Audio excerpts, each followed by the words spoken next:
said, That's all right. awesome. And I What told was the square footage of the house? it was just over 900 square feet. Wow.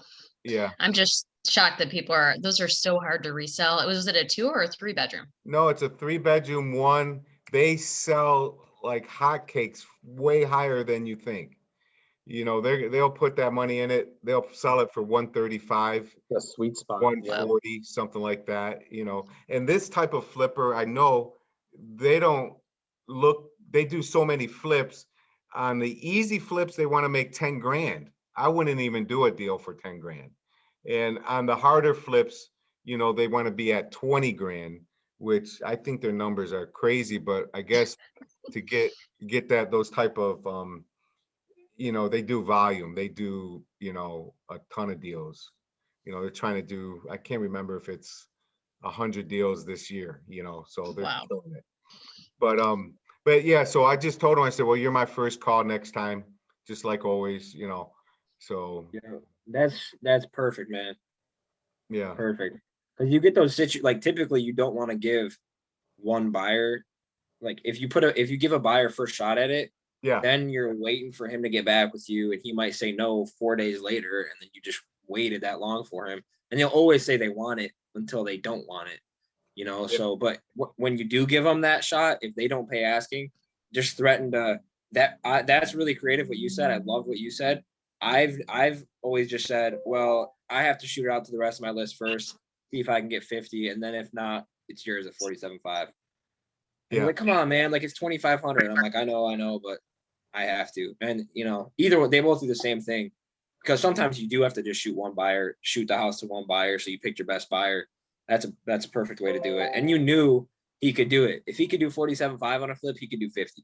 Yeah. So He's just programmed to come in lower. You know how these buyers are. yep. They're programmed, they got to come in lower.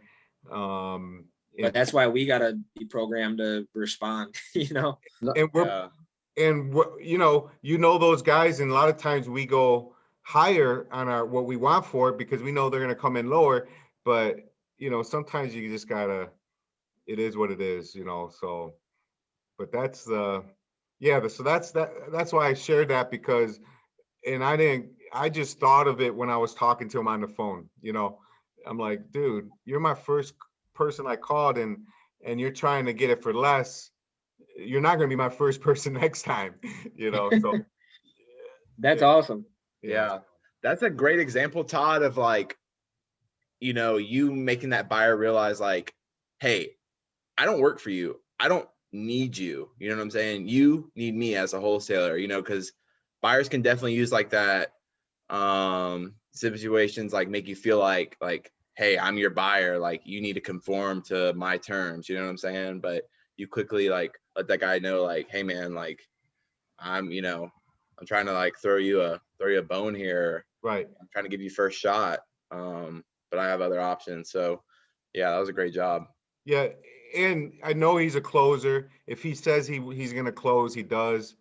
And Carson, he's the one that bought that deal in Walled Lake or Wixom. Yeah, I could tell, man.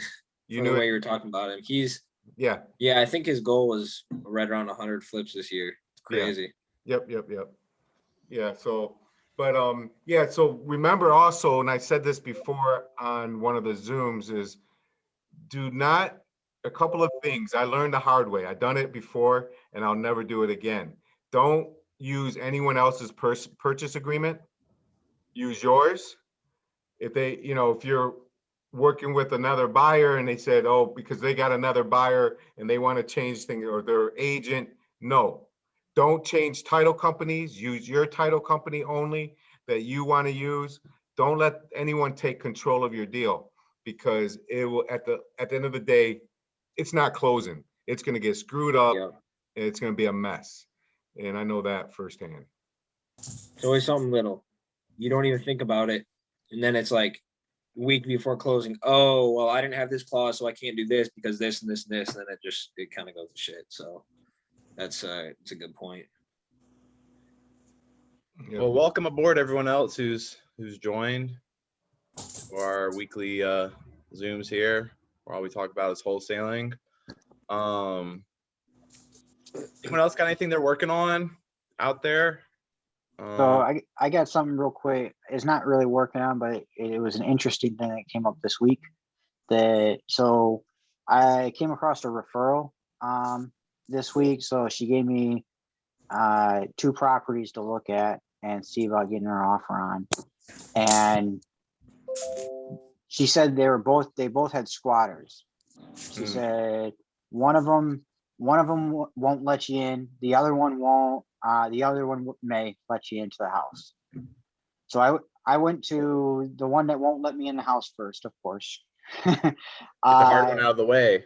Yeah, I mean, I went there, approached it. It was a nice family. They're living there. It turns out they're not squatters at all.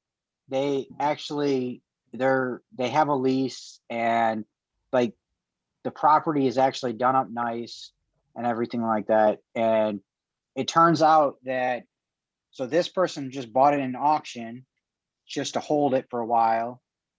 They've let the taxes go and everything like that. Well, I guess the person who lived there before, and this lady who owns both houses on either side, bought it from that person that used to live there on a quit claim deed, but never recorded the deed. And so she put so much money into fixing up the house, and she's been trying to get a hold of this person that actually owns it and could not figure out how. And how the person got my number was when I came up to the people that are renting, I just said, hey, hey, here's my business card. Can you give it to your landlord and have her give me a call? I'm interested in giving her an offer, and seeing what's going on, seeing what we can do. This name. So try to figure out what we can do. And she gave me a call and she's like, yeah, I've been trying to, it turns out she owns about 100 properties in that area, and so I actually connected both of them together and try to have them figure out, what's the best way to handle it. And I said, well, once you get it figured out, let me know. And, one of you two give me a call, but it was great to help them at least. And, even though, yeah, it didn't come out of my, nothing came out of my pocket now, but things will come up later. And I guess this lady said she owns like I said, almost 100 rental properties in that area. So she's very she knows that area very well in Morningside, and that she might either be a buyer or I can just come to her for advice on anything, so There you go. And then the other property, I went there and just went knocking on the door and nobody answered. I think they might have left, to be honest. I'm not sure. I want to go back there, but I go back. The front of the house looks okay. I mean, the roof's all right, but then I go to the back of the house and it looks like the whole roof is torn off on the back of the house just about. So I don't know how somebody was living there, to be honest. You'd be surprised. There's no electricity going through there. I know that. You'd be surprised. Yeah. What do they want for the house? So she wants only like, I think she wants like 16 for it. So, I told her that I would, get it on a contract for 15 and post it out or talk to my investors and people I work with, and we can see how it goes from there. Just basically let her know that, hey, it's not going to be one that I'll take on, but I'll work with you to try to let's get this sold, get this out of your hair and get you what you need. And she owes about in blight tickets and taxes on the second one. She owes about 10 grand. Yeah, I got a buyer. I didn't know. You told me about this today, Randy. Yeah, I did. You didn't tell me it was in Morningside, so. No, this one's not in Morningside. The other one was in Morningside. This one's in Fitzgerald. Oh, I got a buyer. Yeah, that's a good one. All right. good. Okay. We'll talk about that one after. And Okay. nice job, Randy. Like, I just wanted to make a quick takeaway like that. Guys, like, transparency is great, especially in this business, right? People want to do business with like honest people, right? So Randy, for instance, you were upfront with the lady, say, hey, listen, I know for me, this is not going to be a project I want to undertake, but I work with a pool of investors. You know, I can definitely, you know, commit at this price and, you know, bring my funding partners on, and, you know, they take a look at it and approve it, and great, we can close this deal for you, you know? So that's that. You think you did a great job doing that. And that's what, like, I tell, like, I was talking to a guy who like wants to get in wholesaling or whatever, and was kind of like, you know, is nervous about it. Like, oh, I don't really have the cash to do it. It's like, dude, just be honest, be transparent with your seller, you know? As long as you have things in writing, consistencies about, you know, your funding partners, you're not doing anything wrong. And, you know, it never hurts to be transparent with people. So yeah, I just want to say good job on that one, Randy. Yeah. I think that was a smart move. Yeah, but sometimes you can't do that, you know? Yeah. But yeah, any chance you could do that, that is the way to go. It makes Right. it a lot easier, Mhm. all the way around, you know, but Yeah, specifically, like, yeah, you're right, Todd. You can't always do that, right? You'll get sniffed out real quick, and, you know, people will lose confidence in you sometimes, you know. yeah, But for like a deal like that, I think that was a good time Yeah. to employ that, you know, Yeah. strategy. And then again, when you're starting out, like, to get over those nerves, that's how I started. I'll be honest with you guys. When I first started, dude, I was too nervous to really tell people that I was the buyer, right? I had to say, hey, listen, look, like, I'm out here, like, I work with some investors, you know, they're my funding partners. But that was really just in the beginning, getting over like that nervousness stage, you know? So Yeah, It's just you're not sure your numbers, so you're just unsure, which causes Right. the nervousness. And I mean, that's a great way to do it, because once you're confident, you don't have to be nervous. And you also, exactly. because you're nervous about, you know, doing the seller dirty. So Right. you know it'll be a deal, and you know it'll get done. So you don't have to have those Right. nerves. So, yeah. you know, Yes. disclose So it my up biggest front, or get a commitment from a buyer, you know, beforehand, or one of us. Yeah. Yeah, so my spiel is when I talk to these guys is I tell them this. I say, hey, this is you know, just to let you know a little bit about us. You know, we buy properties to buy, fix and flip them. We buy them to fix them up and then hold them. You know, get the rental income, cash flowing, and then, you know what? Sometimes the deal just doesn't work for us, or the timing's off, or whatever it may be, and I just and I pass along to one of my other investors. I work with a bunch of other investors in the area, and so I just pass it along to them with a small finder's fee, and, you know, kind of something like that, you know. So I always bring that up in the beginning of the talk, and I say it just like that, because if I come back and they're like, oh, I didn't know you were a wholesale, well, I said this in the beginning. It's not necessary. I don't have to come to you and say it's not a deal for me. I'm just, whatever price you get in the contract, that's what you're going to get, you know? So if it ever comes to be a problem, that's kind of my beginning spiel of, you know, how I do business and things like that, because they know they got contacted from a cold caller. So, you know, just, yeah, it's one thing that helps me out. Yeah, definitely. But at the end of the day, if someone's motivated to sell, people could really freaking care less as long as they get Yeah. paid. So, but yeah, you definitely will sometimes you employ like a strategy like that. So I think Yeah, good way to most go about people don't care, honestly. Right. They're like, I was like, yeah, it makes sense to you, you know, like, oh yeah, you know, like, everybody's got to get paid for their own work, you know. So it. Yeah. like, Yep. Yeah.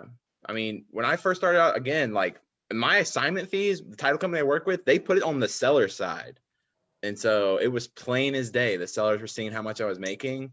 And I'll be honest, I was shocked. Some sellers, like all the sellers I worked with, never griped about it. You know, because they at the end of the day, they were motivated and they could care less if I'm making money. And you know, up front, you set that expectation. I'm an investor. I'm here to make money, you know? Yep. So, Yeah. Just don't work with that type of company, anybody. oh yeah, that was Not recommended. no, totally. And again, that was when first starting out in Saginaw, like, you know, it was, yeah, it's crazy times. I Can't believe it. JV'd with someone out of state on a deal, and the title companies they used, because I guess they used them before, everyone had to sign an addendum before closing, like a day or two before closing, that what everyone was making. The seller had to sign it. Everyone had to sign it. I'm like, why are you using this title company? They wouldn't let me switch it. Yeah, that's cringy. Yeah. That's cringy. So I do have a question, if nobody else does or anything. But how do you know, like, if a property is in an entity, like an LLC, how do you know that that person is the proper person for the entity? You can do an entity. You can do an entity search on Lara. I'll drop opencorporates.com. Okay. I think I might have or like you said, Mike, just, Lara, Open Corporates is super like user friendly to use. And so I guess I like to answer your question because you're gonna, like, you go to opencorporates.com, you'll get the articles organization, you'll see who the registered agent is. If people are like really savvy, their registered agents are an attorney or somebody else, you know what I'm saying?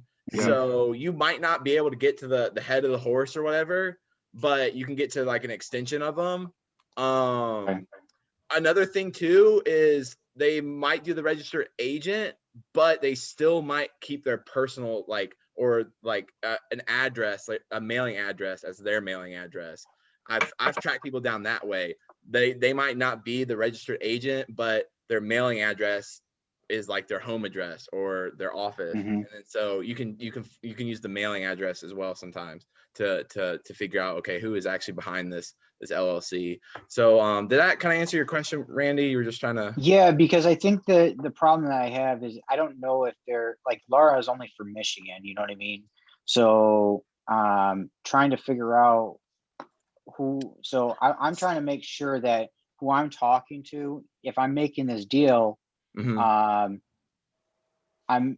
talking, so they say, oh yeah, we own this property. I'm like, okay, is this the LLC? I think so, yeah, I think so. Then I mentioned another LLC. Oh yeah, that, it's kind of a little suspicious, but it's a good deal, and I want to be able to make sure that like everything's gonna go through good. You know what I mean? You're way overthinking it. The 1 out of 20 are not going to be the right people. Yeah. People. I mean, it sounds like the way you said. He said, yeah. I mean, you can sniff that out all day long, but you're going to find out pretty fast. It's good practice anyways. If they're going to sign and you're going to, go through the motions, do it right, like you would do it any other way, the title company is going to figure it out. And just don't count your money. Just don't get excited until. Yeah. And then on that, when they do an LLC, like, do you just have them sign as an LLC or sign their name and put member of? I don't care if they sign Joe Mama's name. Okay. I got something on there with their signature. No, I don't even look at it. When I sign my name, I don't, authorized signer, the title. Right. Just give me a contract that they signed. Yeah. If they sign someone else's name, I'll file a claim of interest if I have to still. Yeah. Tell them the same thing. Contracts, you never even have, like, we're never going to take someone to court for a contract. We'll do claim of interest, but it's just a mental thing. They're not going to come back and say, well, you can't put a claim of interest because I didn't sign my LLC. Like, it doesn't matter. Like, if there's a husband and wife, I'll have one person sign it and I'll lock it in. In their mind, they sign something, they're ready to sell.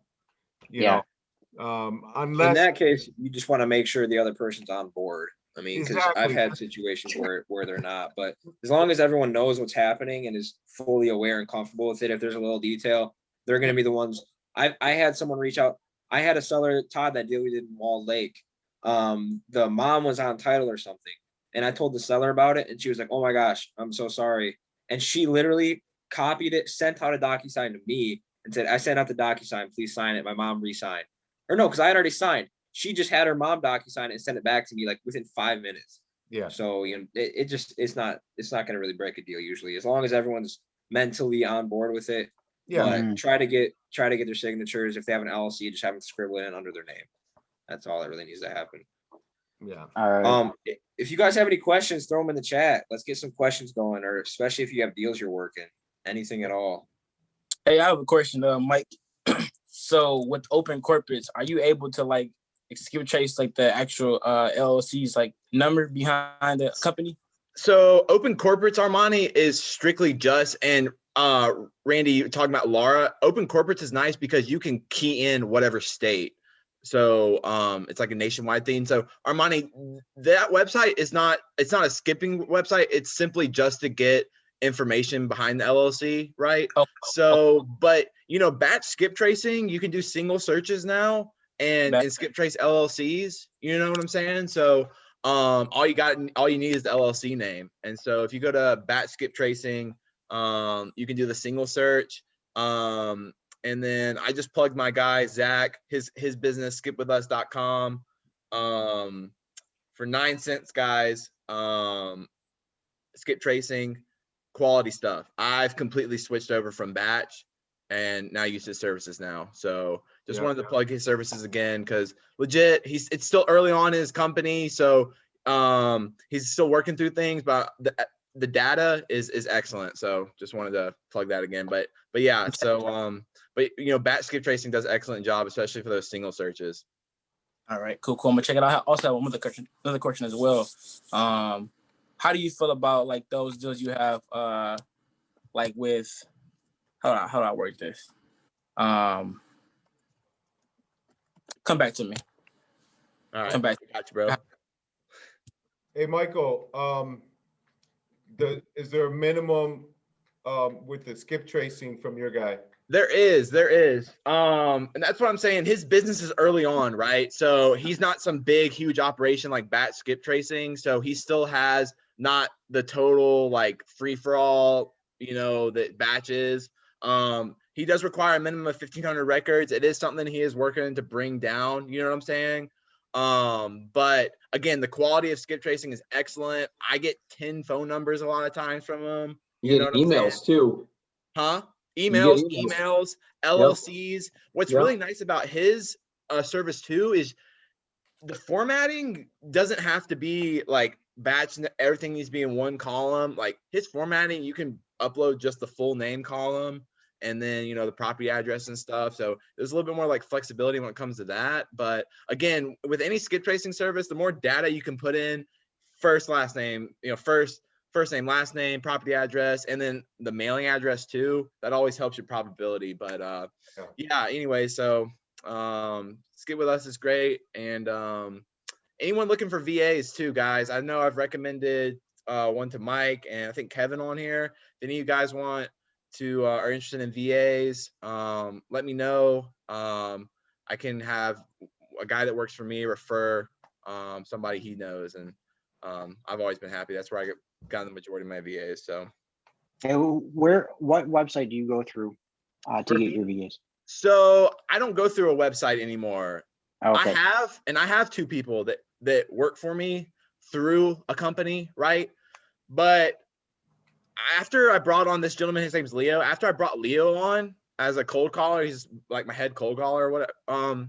You know, I needed more cold callers, right? And I was just like, and he actually told me, he's like, hey, listen, if you need anyone else to call, like, let me know. I have friends with experience ready to call. So when I needed more cold callers, instead of going through another company and they're upcharging me a couple extra dollars so they make money, I just went directly to Leo and said, hey, Leo, I need more cold callers. Like, who do you have? And, you know, within 24 hours, whatever. So just through him, I've added 3 cold callers on, and I've been happy with them. And like I said, I connected Mike and I think Kevin was on here.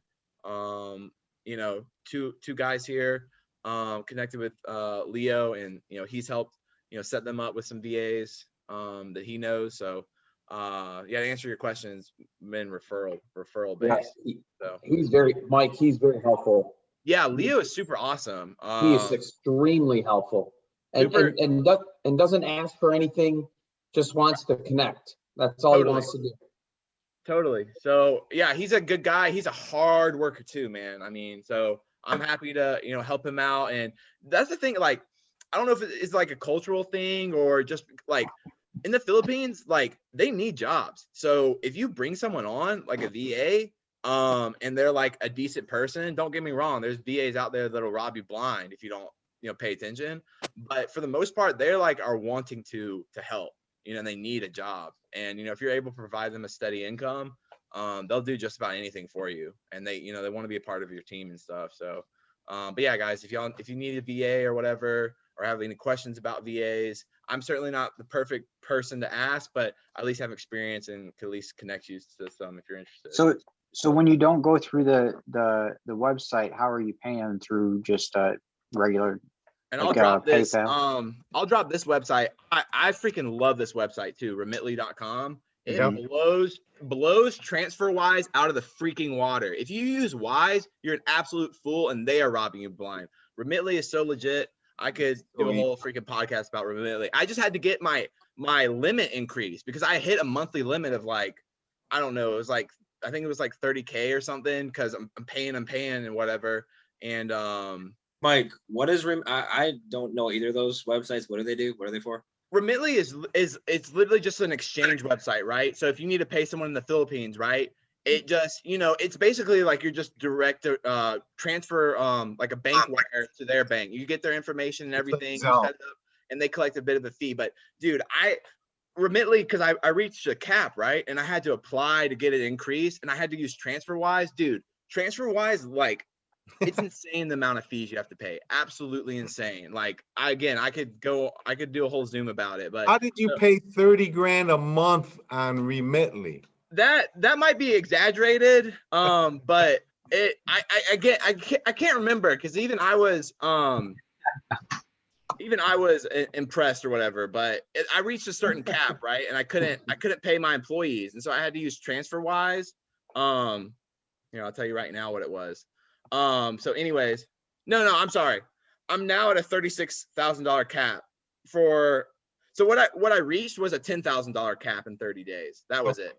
So that makes a lot more sense. I reached a lot of VAs at one time. I reached a $10,000 cap. So I had to get it increased. I want to That's be like interesting you. because I actually use TransferWise for personal reasons, sending money for family back home. But I didn't know that like they only give you the one fee that we do. So I don't know. That's interesting. That I'm going to try that Remitly. Yeah, maybe it's different, like because I'm sending it over to the Philippines or whatever. But the fees were absolutely insane. I was paying like on the larger order, like through the company I had to pay, which is $1,200 every 2 weeks. Dude, it was like a $20 fee or something crazy like that. I mean, it was ridiculous. And with Remitly, it's free. If I transfer over $1,000 at one time, there's no fee. So so and it's I do the express on it. It's like $4. It's whatever. Yeah. Mike, I got a question on how when you do pay your VA, do you pay them at the end of the week? You pay them weekly or you pay them monthly or? No, payday is Friday for the majority of everyone, and the two people through the company invoices me and I pay them every 2 weeks, but everybody else gets paid on Friday. Gotcha. So it's just on a weekly basis. Okay. Thank you. Of course, you can always negotiate that or whatever with people. I don't really mind it, especially when you're paying them $200. So it's like, I might as well just send it to them at the end of every week if they've worked their hours, you know what I'm saying? Sure. So. But the key with VAs is you got to stay on top of them. You gotta train them. You gotta listen to them. You gotta correct them and help them. I mean, it's very, very important.